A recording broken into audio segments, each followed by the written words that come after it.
হাই বন্ধুসকল, আপোনালোকক আমাৰ ইউটিউব চেনেলৰ অন্য এটা ভিডিঅ'লৈ স্বাগতম জনালোঁ। Caste certificate online apply.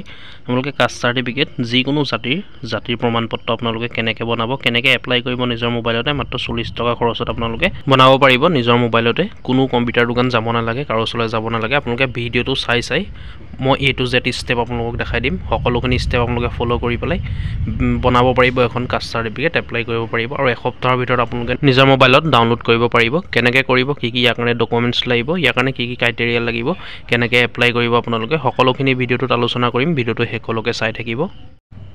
ইয়াৰ কাৰণে বন্ধুসকল আপোনালোকৰ মোবাইলৰ যিকোনো এটা ব্ৰাউজাৰ অ'পেন কৰিব। অ'পেন কৰি তাত টাইপ কৰিব সেৱা সেতু বুলি। সেৱা সেতু টাইপ কৰি চাৰ্চ কৰিব। চাৰ্চ কৰাৰ পিছত এনেকৈ পেজখন মুকলি হ'ব। ইয়াত ফাৰ্ষ্টত যিটো সেৱা সেতু অপশ্যন পাব আপোনালোকে তাত ক্লিক কৰিব।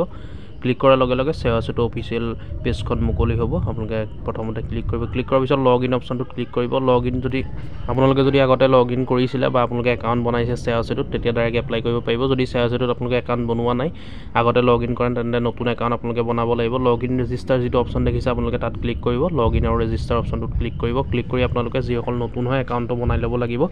আৰু যিসকলে আগতে আপোনালোকে বনাই থৈছে বা এপ্লাই কৰিছে সেইসকলে একাউণ্ট বনাব নালাগে। ইয়াত তিনিটা অপশ্যন পাব আপোনালোকে। মোবাইল নম্বৰ দেখিছে, আধাৰ আৰু ইউজাৰ নেম। তিনিটা অপশ্যনত আপোনালোকে লগ ইন কৰিব পাৰিব। যিসকলে বনোৱা নাই, নিউ ইউজাৰ যিটো অপশ্যন দেখিছে চাইন আপ ফৰ ভেৰিফিকেশ্যন, সেই অপশ্যনটো আপোনালোকে ক্লিক কৰিব। ক্লিক কৰি এনেকৈ পেজখন মুকলি হ'ব। ইয়াত আপোনালোকে সকলোখিনি ডিটেইলছ ফিল কৰি গিফ্ট নেম, আপোনালোকে ইউজাৰ নেম, পাছপৰ্ট, এই সকলোখিনি ইয়াত ফিল কৰি পেলাই একাউণ্ট এটা বনাই ল'ব। আৰু পাছপৰ্টটো মনত ৰাখিব, ইউজাৰ নেমটো মনত ৰাখিব। ইয়াত এটা ভেলিড মোবাইল নম্বৰো দিব আপোনালোকে, দি পেলাই একাউণ্টটো বনাই ল'ব। মোৰ যিহেতু বনোৱা আছে, মই এতিয়া বনাই নেদেখাওঁ আপোনালোকক, এইটো আপোনালোকে পাৰিব। তাৰপিছত বেক কৰিম। বেক কৰাৰ পিছত মই লগ ইন কৰিম, যিহেতু মোৰ একাউণ্টটো বনোৱা আছে। আৰু আপোনালোকে পাছপৰ্টটো খালি মনত ৰাখিব। ইয়াত আটাইতকৈ সহজ উপায়টো হ'ল মোবাইল নম্বৰ দ্বাৰা আপোনালোকে লগ ইন কৰাটো। মই যিহেতু মোবাইল নম্বৰ এতিয়া লগ ইন কৰি আপোনালোকক দেখাম। মোবাইল নম্বৰ টাইপ কৰিছোঁ। মোবাইল নম্বৰ আৰু পাছপৰ্ট এই দুটা দি পেলাই আপোনালোকে একাউণ্টটো বনাব পাৰে, মানে একাউণ্টটো অন কৰিব পাৰে, লগ ইন কৰিব পাৰে। মই মোবাইল নম্বৰ আৰু পাছপৰ্ট দি একাউণ্টটো লগ ইন কৰি ল'ম। আপোনালোকে এনেকৈ লগ ইন কৰি ল'ব। তিনিটা অপশ্যন পাব আপোনালোকে, যিকোনো এটাত খুলিলে হ'ল। ইয়াত আধাৰ যিটো অপশ্যন আছে সেইটো আধাৰ কাৰ্ড বিচাৰিব। আপোনালোকে আধাৰ কাৰ্ডটো দি দিব। যেতিয়া আপোনালোকে একাউণ্টটো নতুনকৈ বনাব, নতুনকৈ ক্ৰিয়েট কৰিব, তেতিয়া দি দিব আপোনালোকে। ইয়াত এনেকৈ টিক মাৰ্ক কৰিব এই ঘৰটোত। ইয়াৰ পিছত চাইন ইন অপশ্যনটোত ক্লিক কৰিব। ক্লিক কৰাৰ পিছত একাউণ্টটো খোল খাই যাব আপোনালোকৰ। মেইন পেজখনলৈ আপোনালোকে যাব পাৰিব, যিখন আপোনালোকে এপ্লাই কৰিব পাৰিব। যিখনৰ এনেকৈ মেইন পেজখন খোল খাই যাব। ইয়াত দেখিছে আপোনালোকে তলত যদি আপোনালোকে আগতে এপ্লাই কৰিছিলে বা আপোনালোকে যদি এতিয়া এপ্লাই কৰে, তলত এনেকৈ শ্ব' কৰিব সকলোখিনি। কাষ্ট চাৰ্টিফিকেট হওক, ইনকাম চাৰ্টিফিকেট হওক, বাৰ্থ চাৰ্টিফিকেট হওক, সকলোখিনি এনেকৈ শ্ব' কৰিব আপোনালোকে এপ্লাই কৰিলে। ইয়াত আপোনালোকে চাৰ্চ যিটো অপশ্যন দিছে তাত ক্লিক কৰিব। ক্লিক কৰি পেলাই চাৰ্চ কৰিব, কাষ্ট চাৰ্টিফিকেট বুলি টাইপ কৰিব। টাইপ কৰাৰ লগে লগে কীবৰ্ডখনৰ ওপৰতে এনেকৈ আহি যাব। দেখিলে আপোনালোকে ইছুৱেঞ্চ অফ কাষ্ট চাৰ্টিফিকেট, সেই অপশ্যনটোত আপোনালোকে ক্লিক কৰিব। ক্লিক কৰি পেলাই চাৰ্চ যিটো অপশ্যন পাব ছাইডত, চাৰ্চ অপশ্যনটোত ক্লিক কৰিব। ইছুৱেঞ্চ কাষ্ট চাৰ্টিফিকেট আহি গৈছে, দেখিছে আপোনালোকে। চাৰ্চ কৰাৰ লগে লগে ইয়াৰ পিছত আপোনালোকে চাৰ্চ অপশ্যনটোত ক্লিক কৰিব। অন হৈ যাব। ক্লিক কৰি দিয়াৰ পিছত ইয়াত আপোনালোকে চাবও পাৰিব কি ডকুমেণ্টছ লাগিব। ইয়াত এপ্লাই যিটো অপশ্যন দেখিছে, এপ্লাই অপশ্যনটোত আপোনালোকে ক্লিক কৰিব এবাৰ। ক্লিক কৰি দিয়াৰ লগে লগে ইয়াত আপোনালোকে চাবও পাৰিব। এনেকৈ পেজখন মুকলি হ'ব। কি ডকুমেণ্টছ লাগিব আপোনালোকে এনেকৈ চাব পাৰিব। ৰিকোৱাৰ্ড যিটো অপশ্যন আছে আপোনালোকে তাত ক্লিক কৰিব। ইয়াত দেখিছে আপোনালোকে ফটোজ লাগিব, ফটো কপি লাগিব ৰিচেণ্ট, আৰু এনেকৈ ডকুমেণ্টছখিনি লাগিব। ইয়াত লিখা আছে দেখিছে, আধাৰ কাৰ্ড, ফাদাৰ্ছ কাষ্ট চাৰ্টিফিকেট, এনেকৈ সকলোখিনি আপোনালোকে চাই ল'ব। ইয়াৰ পিছত এপ্লাই যিটো অপশ্যন আছে ছাইডত, এপ্লাই অপশ্যনটোত আপোনালোকে ক্লিক কৰিব। ক্লিক কৰি দিয়াৰ লগে লগে মেইন পেজখন মুকলি হ'ব, যিখনৰ পৰা আপোনালোকে এপ্লাই কৰিব পাৰিব, মানে যিখন আপোনালোকে ফিল আপ কৰিব লাগিব। নিজৰ মোবাইলতে আপোনালোকে পাৰিব, কাৰো ওচৰলৈ যাব নালাগে। আপোনালোকে ঘৰৰ পৰাই এপ্লাই কৰিব পাৰিব আপোনালোকৰ নিজৰ মোবাইলৰ দ্বাৰা। ইয়াত আপোনালোকে যিটো এপ্লাই অপশ্যন দেখিছে, এপ্লাই অপশ্যনত ক্লিক কৰিব। ক্লিক কৰাৰ লগে লগে নতুন এখন পেজ মুকলি হ'ব। ইয়াত দেখিছে আপোনালোকে মেইন পেজখন আহি গ'ল। ইয়াত আপোনালোকে সকলোখিনি ডকুমেণ্টছ ফিল কৰিব লাগিব। ইয়াত সকলোখিনি ধুনীয়াকৈ ফিল কৰি ল'ব আপোনালোকে। নাম, father's name, date of birth, address, district, sub district, ইয়াত সকলোখিনি। আপোনালোকে চাৰ্টিফিকেটখন কি ভাষাত ল'ব বিচাৰে, ইয়াত 4টা অপশ্যন আছে। আপোনালোকে যিকোনো এটাত ক্লিক কৰিব, যিটোত আপোনালোকে ল'ব বিচাৰে। ইয়াত এনেকৈ সকলোখিনি ফিল কৰিব ধুনীয়াকৈ। সেইখিনি আপোনালোকে পাৰিব। কাষ্টটো আপোনালোকে চিলেক্ট কৰি ল'ব, কি কাষ্ট হয়। OBC, MOBC, ST, PST, SC, hill tribe, plain tribes, দেখিলে আপোনালোকে এই সকলোখিনি আছে। আপোনালোকে যোনটো কেটেগৰী আপোনালোকে এপ্লাই কৰিবলৈ হয় তাত ক্লিক কৰি আপোনালোকে এপ্লাই কৰিব পাৰিব। আপোনালোকে সকলোখিনি ফিল কৰি ল'ব ধুনীয়াকৈ। এইখিনিতো পাৰিবই আপোনালোকে। কি বিচাৰিছে আপোনালোকে সকলোখিনি শুদ্ধকৈ দিব। ডেট অফ বাৰ্থটো শুদ্ধকৈ দিব। মই সকলোখিনি ফিল কৰি ল'লোঁ ধুনীয়াকৈ। ফিল কৰি আপোনালোকক দেখাই দিছোঁ। এনেকৈ আপোনালোকে সকলোখিনি শুদ্ধকৈ ফিল কৰি ল'ব। নাম দিব, ইপিক নম্বৰো দি দিব তেওঁ ভাগৰ, যিজনৰ আপোনালোকে এপ্লাই কৰিছে যিজনৰ নামত তেওঁ আধাৰ নম্বৰ দি দিব, পান কাৰ্ড যদি আছে পান কাৰ্ড দি দিব, সকলোখিনি এনেকৈ ঘৰৰ নম্বৰ দিব।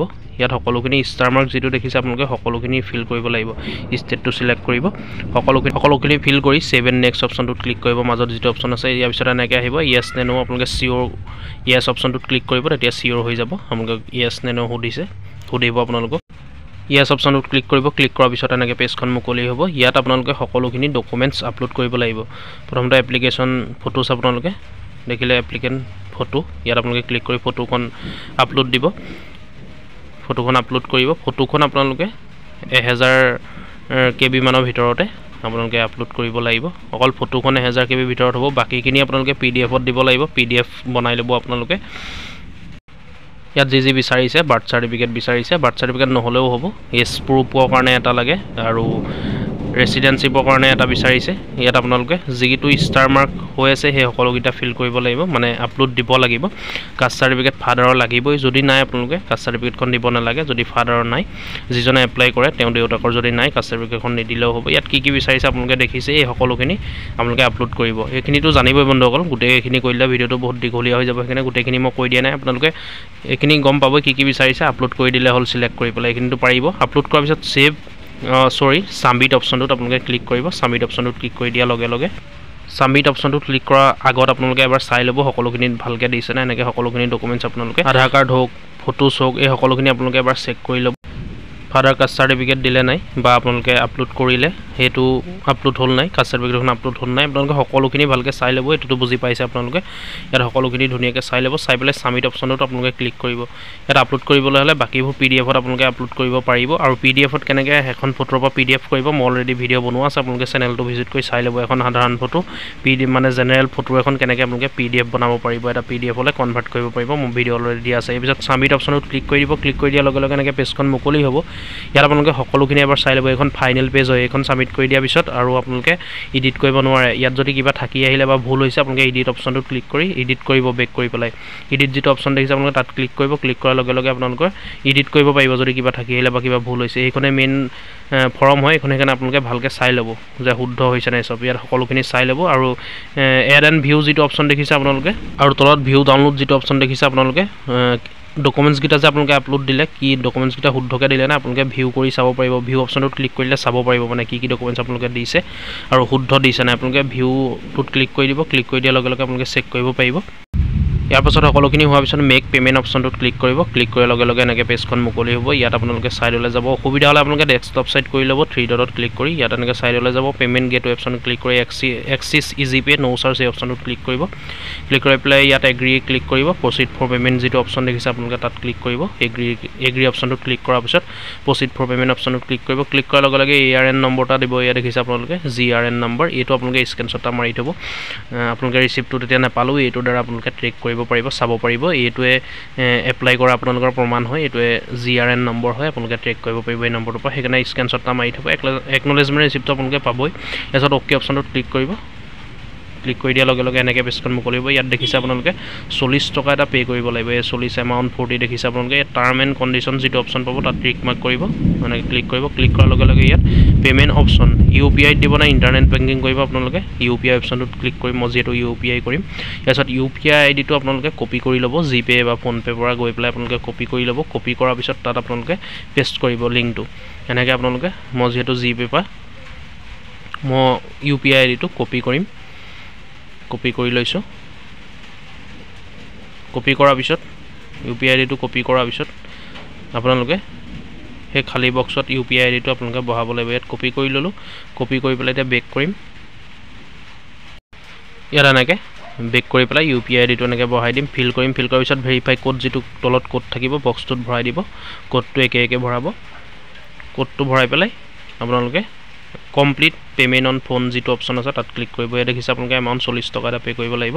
ইয়াত এনেকৈ চাই ল'ব এবাৰ ভালকৈ।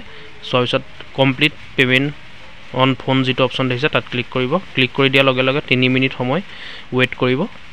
3 মিনিট সময় ৱেইট কৰাৰ পিছত এটা মেছেজ আহিব ওপৰত আপোনালোকৰ পে'মেণ্টটো কৰিবৰ কাৰণে এটা নটিফিকেশ্যন আহিব আপোনালোকে তাত ক্লিক কৰিব এয়া আহিছে দেখিছে আপোনালোকে 40 rupees গভৰ্ণমেণ্ট ৰিচিপ্ট দেখিছে এন একাউণ্ট হেজ ৰিকুৱেষ্ট মানি ইয়াত আপোনালোকে সেই অপশ্যনটোত ক্লিক কৰিব ক্লিক কৰি দিয়াৰ লগে লগে ডাইৰেক্ট আপোনালোকে ফোন পে বা গুগল পে যদি দিছে UPI ID তালে আপোনালোকক ৰিডাইৰেক্ট কৰি নিব তাত আপোনালোকে পে'মেণ্টটো কৰি ল'ব ইয়াত দেখিছে মই পে'মেণ্টটো কৰিছোঁ যিহেতু জিপে হওক বা ফোন পে হওক স্কেনশ্বট আপোনালোকে ল'ব নোৱাৰে এয়া মই পে'মেণ্টটো কৰি দিলোঁ এই পে'মেণ্ট ছাকচেছফুলি হৈ গ'ল ইয়াৰ পিছত ৰিচিপ্টটো মই এতিয়া ডাউনলোড কৰি ল'ম বেক কৰি পেলাই ৰিচিপ্টটো ইয়াত ডাউনলোড কৰিম ৰিচিপ্টটো ডাউনলোড কৰিবলৈ হ'লে আপোনালোকে বেক কৰি এনেকৈ তললৈ আহিব মই যিহেতু বহুতখিনি এপ্লাই কৰিছোঁ সেইকাৰণে মোৰ একেবাৰে তলত থাকিব আপোনালোকৰ ওপৰতে থাকিব যদি নতুন এপ্লাই কৰিছে এনেকৈ তললৈ আহিব বা আপোনালোকে ওপৰতে চাব কাষ্ট চাৰ্টিফিকেট বুলি লিখা আছে তাত আপোনালোকে একনলেজমেণ্ট যিটো অপশ্যন পাব এই একনলেজমেণ্ট ওলাই আছে একনলেজমেণ্ট অপশ্যনটোত আপোনালোকে ক্লিক কৰি দিয়াৰ লগে লগে ৰিচিপ্টটো ডাউনলোড হৈ যাব এই ৰিচিপ্টটো এনেকৈ ডাউনলোড হৈ যাব দেখিছে আপোনালোকে আৰু এই এসপ্তাহ হয়তো খুব বেছি 15 দিনৰ ভিতৰতে আপোনালোকে চাৰ্টিফিকেটখন নিজৰ মোবাইলতে ডাউনলোড কৰি ল'ব পাৰিব আকৌ সেই অপশ্যনটোতে আপোনালোকে চাব লগইন কৰিব লগইন কৰি মই যেনেকৈ প্ৰথমতে দেখাইছিলোঁ হোম পেজখন চাব আপোনালোকে তললৈ বা হোম পেজতে ওপৰতে থাকিব এনেকৈ যদি আহে এয়া চাওক আপোনালোকে মই দেখাই দিছোঁ এখন চাৰ্টিফিকেট কেনেকৈ দেখুৱাব ইয়াত ডেলিভাৰী বুলি দেখাব আপোনালোকে দেখাই আছোঁ এনেকৈ আপোনালোকে চেক কৰিব যেতিয়া আপোনালোকৰ চাৰ্টিফিকেটখন আহি যাব আপোনালোকলৈ এটা মেছেজ আহিব ইনবক্সত মেছেজ হোৱাৰ পিছত এনেকৈ আপোনালোকে ডেলিভাৰ্ড ইয়াত দেখাব চাওক ইয়াত ডাউনলোড চাৰ্টিফিকেট এনেকৈ পাব ডাউনলোড অপশ্যনটোত আপোনালোকে ক্লিক কৰি দিলে যদি ডাউনলোড অপশ্যনটোত এনেকৈ ক্লিক কৰি দিয়াৰ লগে লগে আপোনালোকৰ এনেকৈ চাৰ্টিফিকেটখন ডাউনলোড হৈ যাব এই দেখিছে আপোনালোকে চাৰ্টিফিকেটখন এনেকৈ ডাউনলোড হৈ যাব গতিকে আপোনালোকে দেখিলে আৰু আপোনালোকে ৰেজিষ্ট্ৰেশ্যন কৰোঁতেও এটা মেছেজ যায় মই আপোনালোকক মেছেজটো দেখাই দিছোঁ ইনবক্সত আপোনালোকে যিটো নম্বৰ দিব সেই নম্বৰটোত এনেকৈ এয়া দিছে BHARTPSA এনেকৈ এটা মেছেজ যাব আপোনালোকৰ নামটো যাব ইয়াত ARN নম্বৰটো যাব এনেকৈ আপোনালোকৰ মেছেজো যাব ইনবক্সত যিটো নম্বৰ আপোনালোকে দিছে একাউণ্টটো বনাওঁতে বা এপ্লাই কৰোঁতে গতিকে গম পালে বন্ধুসকল ভিডিঅ'টো আজি ইমানেই আছিলে গতিকে গম পালে বন্ধুসকল কেনেকৈ আপোনালোকে কাষ্ট চাৰ্টিফিকেট এখন 2 মিনিটৰ ভিতৰতে আপোনালোকে নিজৰ মোবাইলতে এপ্লাই কৰিব পাৰিব আৰু বেলেগকো আপোনালোকে এপ্লাই কৰি দিব পাৰিব দৰকাৰ হ'লে কোনো কম্পিউটাৰ দোকান যাব নালাগে কোনো CSC বা কোনো কেফে আপোনালোকে ভিজিট কৰিব নালাগে আপোনালোকে নিজৰ মোবাইলতে মাত্ৰ 2 মিনিটৰ ভিতৰতে এনেকৈ এপ্লাই কৰিব পাৰিব আৰু আপোনালোকে এসপ্তাহমানৰ পিছত চেক কৰিব চেক কৰাৰ পিছত এনেকৈ আপোনালোকে চাব পাৰিব বা আপোনালোকে ট্ৰেক কৰি লওঁ ট্ৰেক অপশ্যন থাকিব তলত আপোনালোকে ট্ৰেক এয়া দেখিছে আপোনালোকে ট্ৰেক আছে ট্ৰেক বা refresh track status refresh status সেই অপশ্যনটো ক্লিক কৰি দিয়াৰ লগে লগে আপোনালোকে ট্ৰেক কৰিব পাৰিব গতিকে ভিডিঅ'টো আজি ইমানেই আছিলে ভিডিঅ'টো শ্বেয়াৰ কৰিব যাতে সকলোৱে গম পায় ভিডিঅ'টো লাইক কৰিব আৰু এনেকুৱা ধৰণৰ আপডেটবোৰ পাই থাকিবলৈ আমাৰ ইউটিউব চেনেলটো ছাবস্ক্ৰাইব কৰি ল'ব ধন্যবাদ